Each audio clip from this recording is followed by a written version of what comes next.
દ્વારકાધીશ ખાસ દેવભૂમિ દ્વારકા જિલ્લાના ભાજપના પ્રેસિડેન્ટ મયુરભાઈ ગઢવીયાની સાથે છે. મયુરભાઈ, જે રીતના આજે બધા જ જે પ્રમુખોનો દેવભૂમિ જિલ્લામાં જે સન્માન કાર્યક્રમ કરવામાં આવ્યો, ખાસ આપની હાજરી દરેક જે ગ્રુપના જે પ્રમુખો છે એનું પણ સન્માન અને બધાએ તમામ જિલ્લામાં પ્રોગ્રામ, શું કહેશો?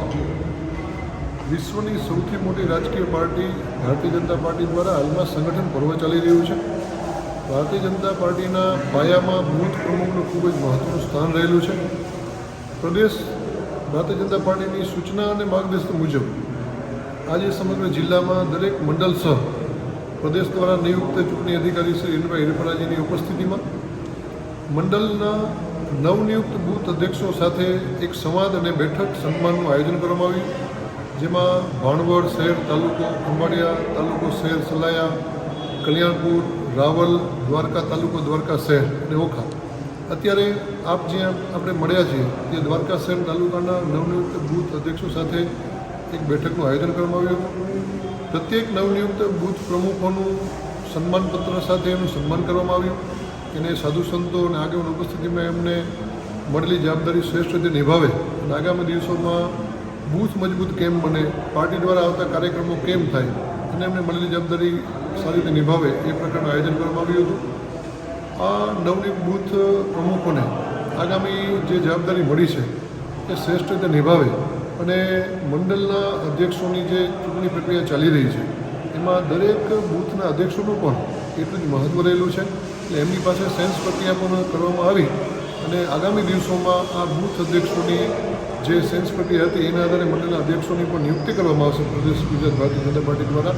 અને આપણા વિશ્વના સર્વાધિક લોકપ્રિય નેતા આદરણીય સન્માનીય શ્રી નરેન્દ્ર મોદી સાહેબ, આપણા પ્રધાનમંત્રી શ્રી જે પ્રકારે કામ કરી રહ્યા છે એ ભારતીય જનતા પાર્ટીની વિચારધારાને મૂળમાં રાખી અને દરેક બૂથ અધ્યક્ષ એ પ્રકારે કામ કરે અને આપણો દેશ વિકસિત ભારત બને અને ભારત માતા પરમ વૈભવને શિખરે બિરાજમાન થાય એના માટે જિલ્લામાં આજે 10 મંડળમાં બૂથ અધ્યક્ષો સાથે મળવાની, સન્માન કરવાની અને સેન્સ પ્રક્રિયાની કામગીરી આજે પૂર્ણ કરવામાં આવી છે અને સૌને મળીને સૌને અભિનંદન આપ્યા, સૌને મળવાનો અવસર મળ્યો હતો.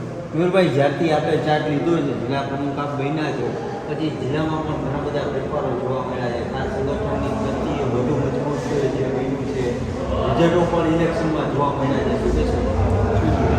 ભગવાન દ્વારકાધીશની અસીમ કૃપા છે. દ્વારકા જિલ્લા સંગઠનમાં જ્યારે નવું સંગઠન આવ્યું છે તો દ્વારકા જિલ્લા સંગઠન દૃષ્ટિએ હંમેશા સારી રીતે જ કામ કરતું હોય છે.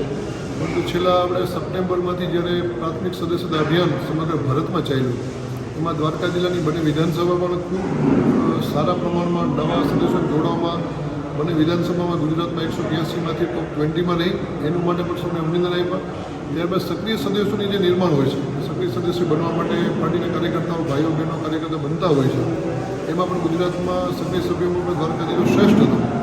અને બૂથ સમિતિની સંરચના જે સરળ એપ્લિકેશનમાં એને વેરીફાઈડ કરવાની હોય છે અને ખૂબ બારીકાઈથી ઝીણવટપૂર્વક અભ્યાસ કરી સારા કાર્યકર્તાઓને સારી જવાબદારી મળે, એને મળેલી જવાબદારી સારી રીતે નિભાવે, એને સભાનતાપૂર્વક એમને જાણ કરી અને દરેક બૂથમાં એક સાથે ગત 30/11 સુધીમાં આપણા જિલ્લામાં 652 બૂથમાં પ્રત્યેક બૂથમાં 11 જેટલા કાર્યકર્તાઓનું ચયન કરી એની નિમણૂક કરી અને સર્વ વેરીફાઈડ કરી એમાં પણ ગુજરાત માટે ત્રીજા સ્થાને રહ્યા છે. અને તાજેતરમાં હાલમાં જે ચાલી રહી છે એ બૂથ પ્રમુખોની સેન્સ પ્રક્રિયા, એટલે આગામી દિવસોમાં એમાં પણ દ્વારકા જિલ્લો શ્રેષ્ઠ કામ કરે છે. એટલે પાર્ટીના પ્રત્યેક જે કાર્યક્રમો આવે છે નિષ્ઠાપૂર્વક આપણે પાર્ટીની ગાઈડલાઈન મુજબ કરવાનો હંમેશા આગ્રહ રાખીએ છીએ અને પ્રત્યેક કાર્યકર્તાનો, આગેવાનોનો, સૌનો પૂરો સહકાર મળ્યો છે એનો આપણે આનંદ છે.